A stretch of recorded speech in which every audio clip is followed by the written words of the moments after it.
Hey, what's up guys? This is DarkArmedAlliance, and I am super excited today. I'm going to be deck profiling Dark Magicians. I have been waiting for this deck to be good since the original series came out in 2000. Um, this deck is actually pretty damn good with the addition of Dark Magic Circle and Magician of Dark Illusion and Magician's Navigation, but it's not quite there yet. You still need Eternal Soul to make it really crazy, but without further ado, let's get into the deck profile. But before I get into it, guys, don't forget to subscribe, like this video, and join DarkArmedAlliance down in the description. It is a really cool Facebook group that I post a lot of my videos in and have discussions with the fans. But let's get into this. So first off, you're going to play 3 copies of the Dark Magician himself, and you have to play the original artwork. It's amazing. It is amazing. He has so many different artworks. I like this one or the Red Dark Magician, which came out recently, well, last year in the Yugioh's Legendary decks. Then I play 2 copies of Paladinium Oracle Mahad. I probably mispronounced that, but hey, whatever. I play 2 copies of him. If you draw him to your hand, then you can automatically special summon him, and there is a way that you can stack him in the deck. If you play, let's see. If you play Dark Magic Circle and then you draw the top 3 cards of your deck and reveal them, well, I don't even think you have to reveal them. You draw the top 3 cards of your deck and you basically Pot of Duality them. Then you stack it and you have Chocolate Magician Girl in your hand. You discard a spellcaster, you draw him, and you instantly special summon a 25 beater. His second effect is that if he battles a dark monster, you double his attack, and he becomes a 5,000 attack point monster, which is crazy. Crazy. Him against Cosmos is a little nuts. And then his last effect is that if he's sent... if this card is destroyed by battle or by card effect, you can special summon 1 Dark Magician from your hand, deck, or graveyard. So you special summon it from anywhere except banished. So it's really, really, really good. Then I play 3 copies of Magician of Dark Illusion. He is probably one of the best cards in the deck. His effect is that during your opponent's turn, you can if you activate a spell or trap card, you can special summon him to your side of the field, but it has to be during your opponent's turn. So what you do is you activate Magician's Navigation, which is, let's see, this card. You activate this, and then you special summon him out from your hand.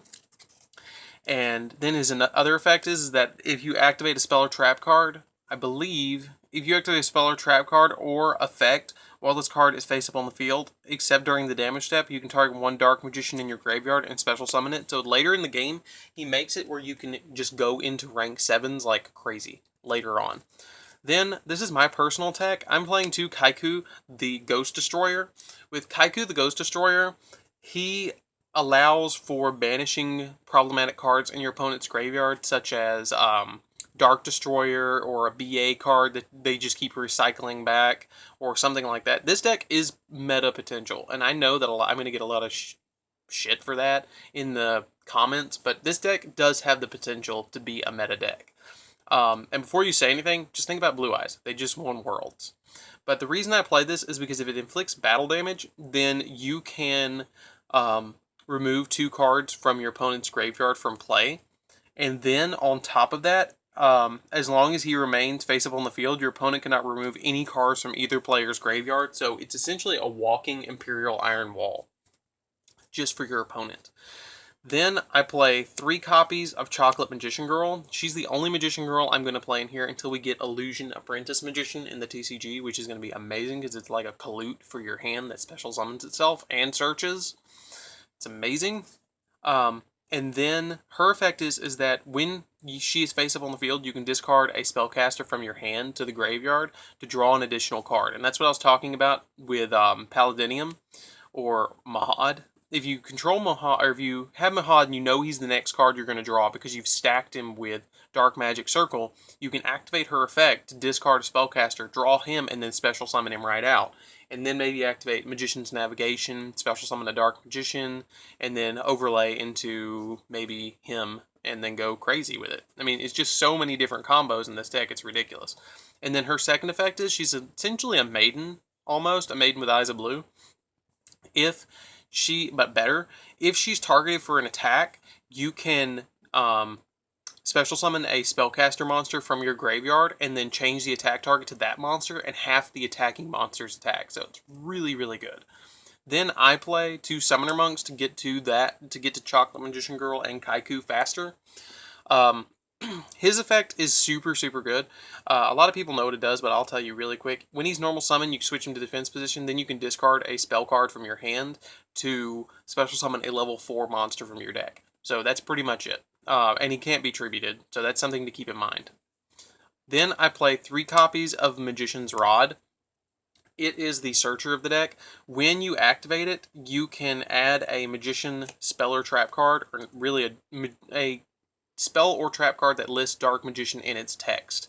And then also, on top of that, you contribute 1 spellcaster type monster to add this card back to your hand if it's in the graveyard. So it's a really good card. That's why you got to play 3. Then I'm playing 1 copy of Magician's Robes. It is nowhere near as good as Rod at all. I considered dropping it altogether, but I'm just going to try and play 1 for now. When Eternal Soul comes out, I might genuinely drop this. But its effect is that this is how often I use this card. During your opponent's turn, you can discard 1 spell or trap card to special summon 1 Dark Magician. So it has to be your opponent's turn to activate that to get that 1 Dark Magician back from your deck. And then if you activate a spell or trap card during your opponent's turn, you can special summon this card from your graveyard, but banish it when it leaves the field. So it's kind of crap. I mean, it's okay, but with how quick all the other cards work, this isn't that good. Then my personal attack, I play 1 copy of Knight's End Sorcerer. With Magician's Navigation, since it's a dark spellcaster, you can special summon it. Like, let's say they activate Silver's Cry or Return of the Old Dragon Lords or Call of the Haunted or anything like that. You activate Magician's Navigation, and then you special summon out a Dark Magician from your hand. Then you special summon this out from their deck, and then whatever they targeted, you banish it from their graveyard. And that resolves first, and they don't get a target, and they wasted their card. So they don't even get it. They don't even get what they wanted to special summon, and it sets them back, and it's just about card advantage.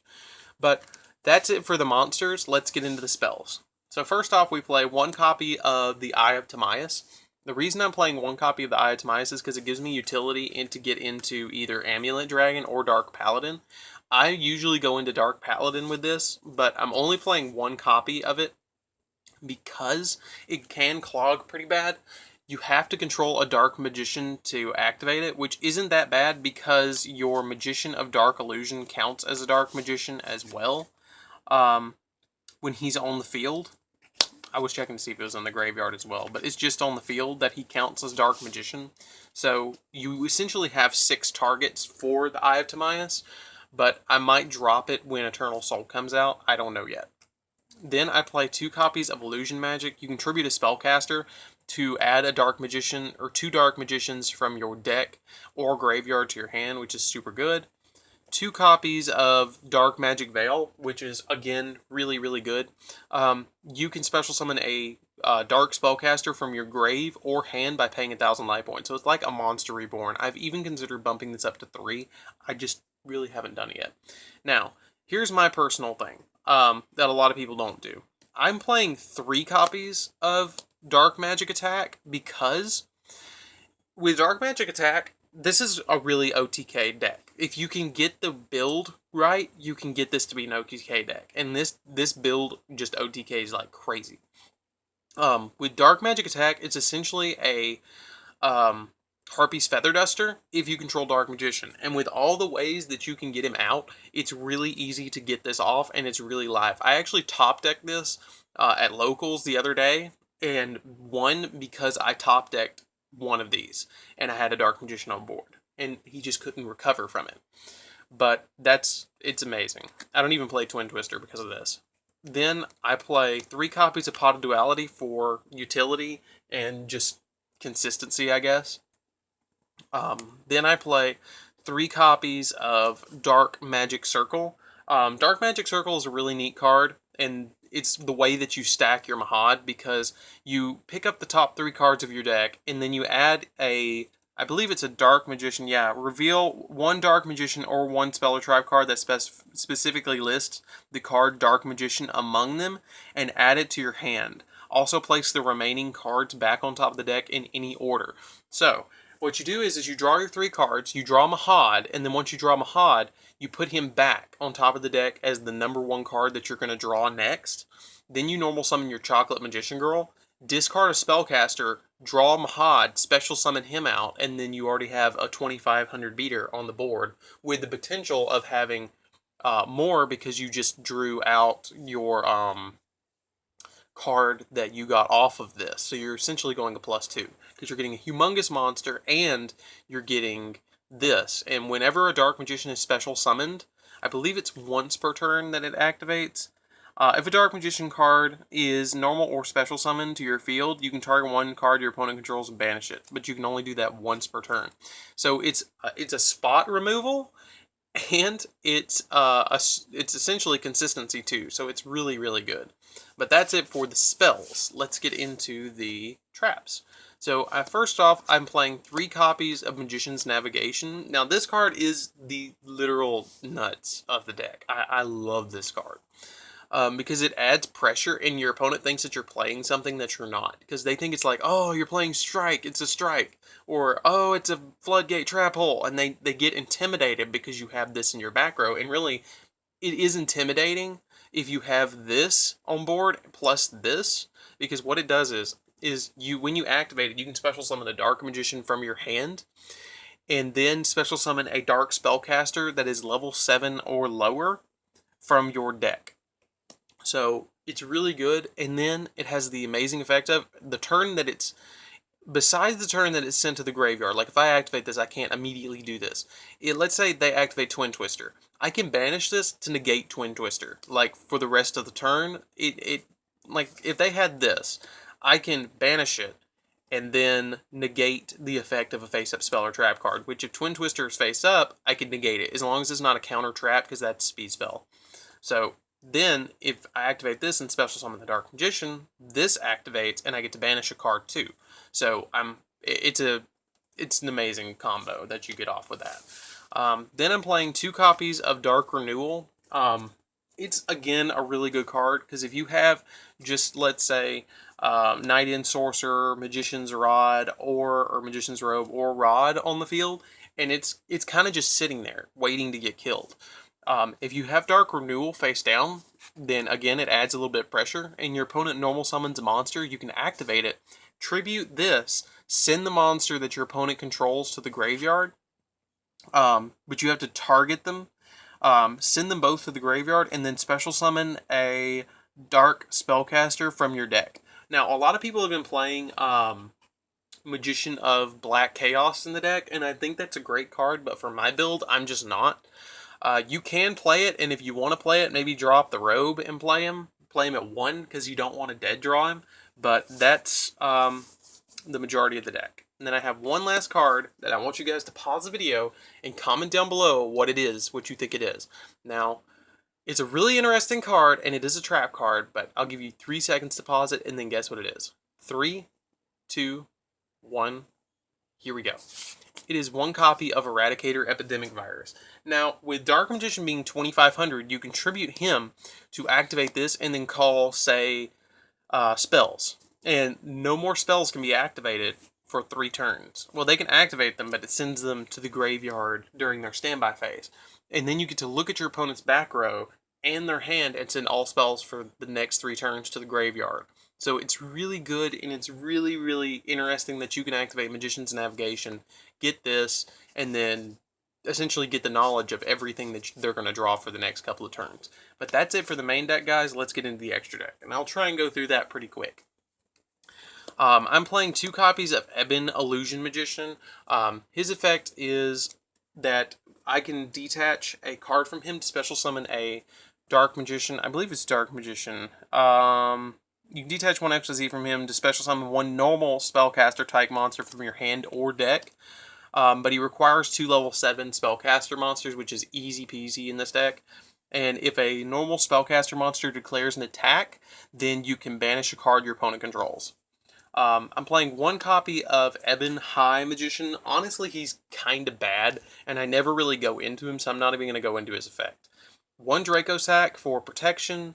1 Red Eyes Flare Metal Dragon, just because it's Red Eyes Flare Metal Dragon and it does some burn. Then I'm playing the Utopia engine. I totally didn't put Big Eye in here. I should have put Big Eye in here.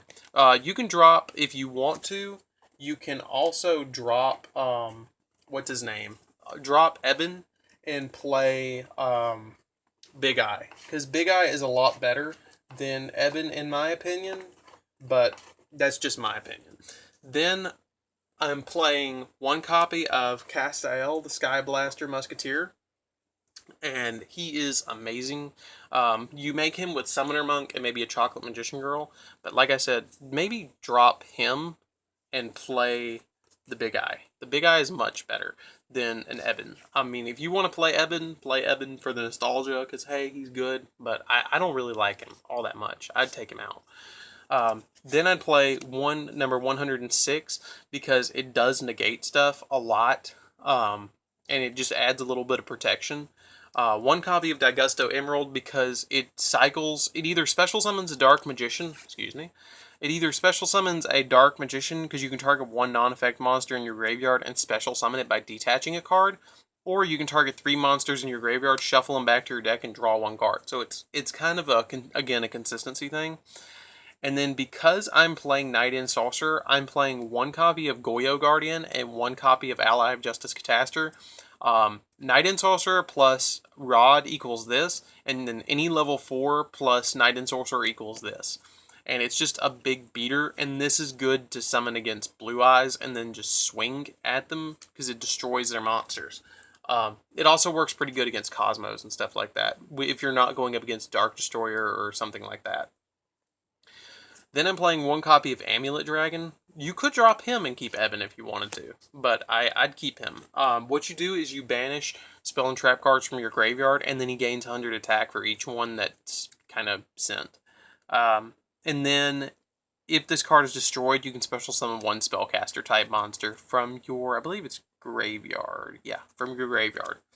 And then I play finally 1 copy of Dark Paladin, which you guys don't even know how long I've been waiting to make Dark Paladin in a deck.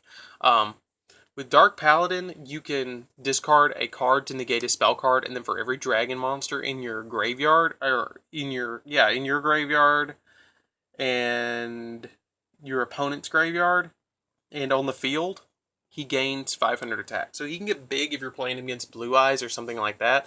But that's it. That's the entire deck. Like I said, drop him, play Big Eye. But that's it. That's the entire deck profile. Don't forget to subscribe, guys. I hope you really liked it. I really love this deck. It's a lot of fun. It's a lot of fun to play. But anyways, guys, this is Dark Armed Duelist, and I'm out. See you later, guys.